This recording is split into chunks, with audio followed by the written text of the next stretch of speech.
Assalamualaikum dan selamat pagi. Selamat kembali kepada kelas kita, kelas sejarah. Okey, hari ini untuk kelas sejarah tahun 4 kita akan buka satu tajuk baru, iaitu unit 10 bertajuk Tun Perak Bendahara Terbilang. Okey, seperti yang kita tahu,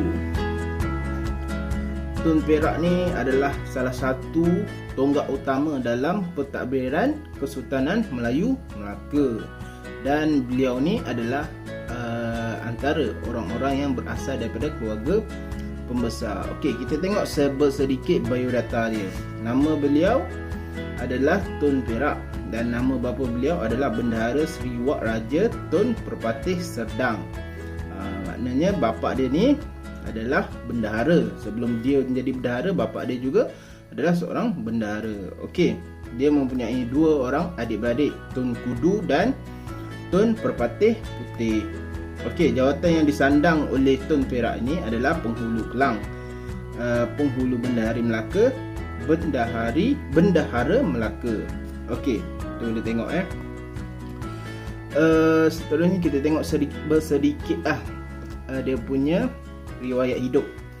Bagaimana beliau dilantik sebagai Bendahara Paduka Raja. Okey, semasa dia menjadi Penghulu Kelang, Tun Perak ni dia telah berjaya membawa keluarga dan seluruh penduduk Kelang untuk melawan tentera Siam. Disebabkan peristiwa itu menyebabkan Sultan pada waktu itu, Sultan Muzaffar Shah yang memerintah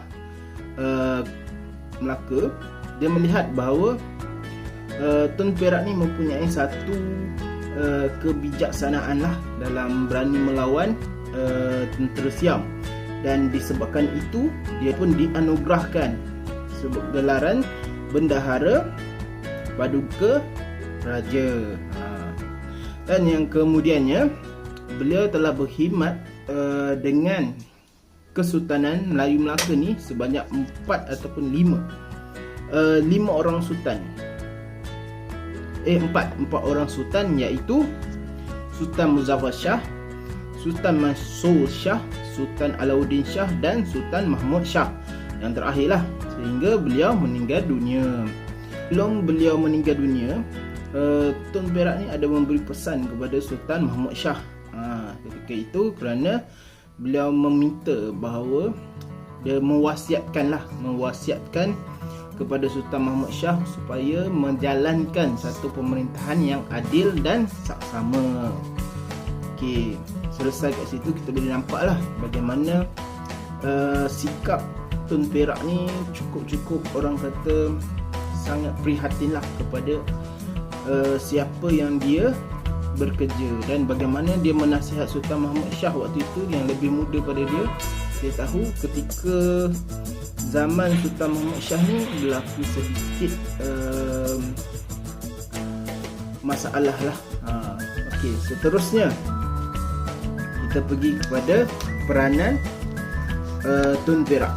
Okey, peranan Tun Perak yang pertama sekali adalah sebagai ketua pembesar. Ketua pembesar ni kita boleh kata sebagai Perdana Menteri lah kalau waktu ini.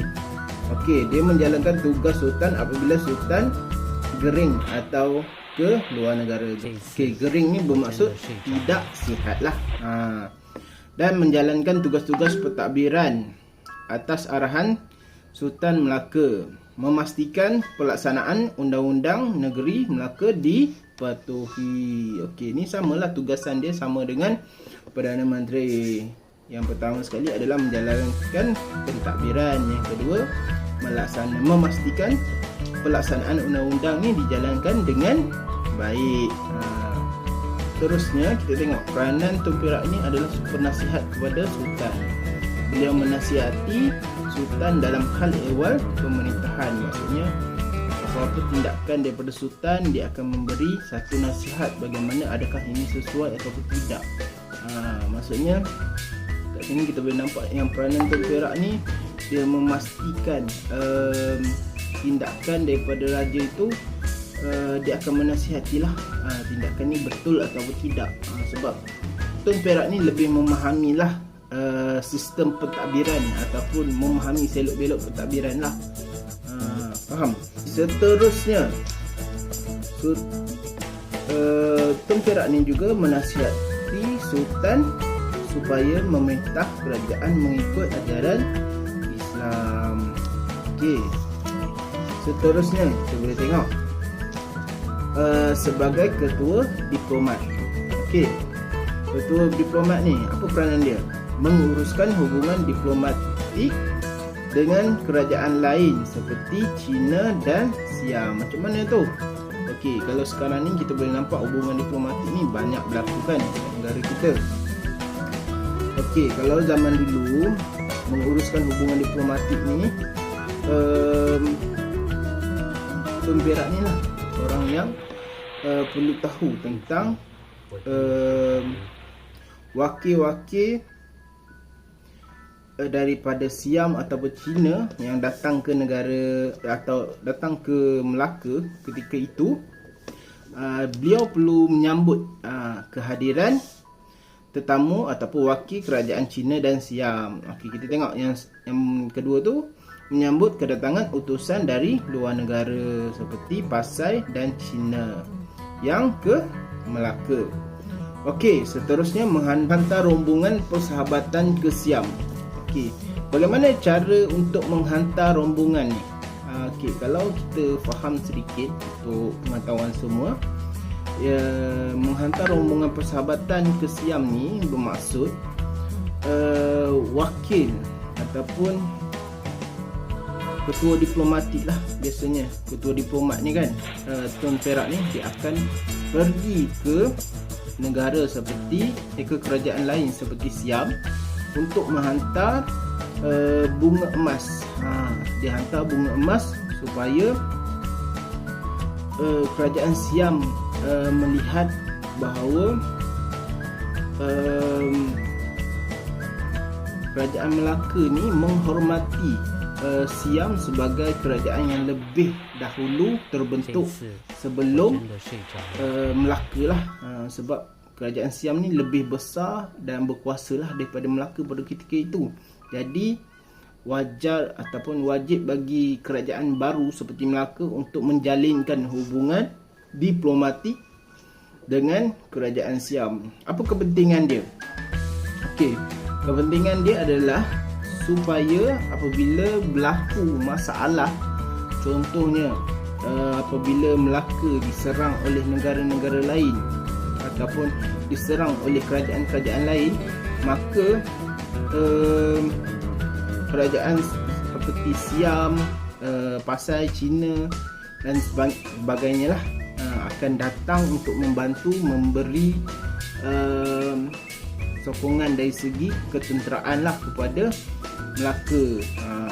Dan selain itu juga mengelakkan krisis antara kerajaan lah, contohnya dengan kerajaan Siam, terutama Siam lah, sebab Siam waktu ini dilihat sebagai satu kerajaan yang lebih mendominasi di kawasan Asia Tenggara.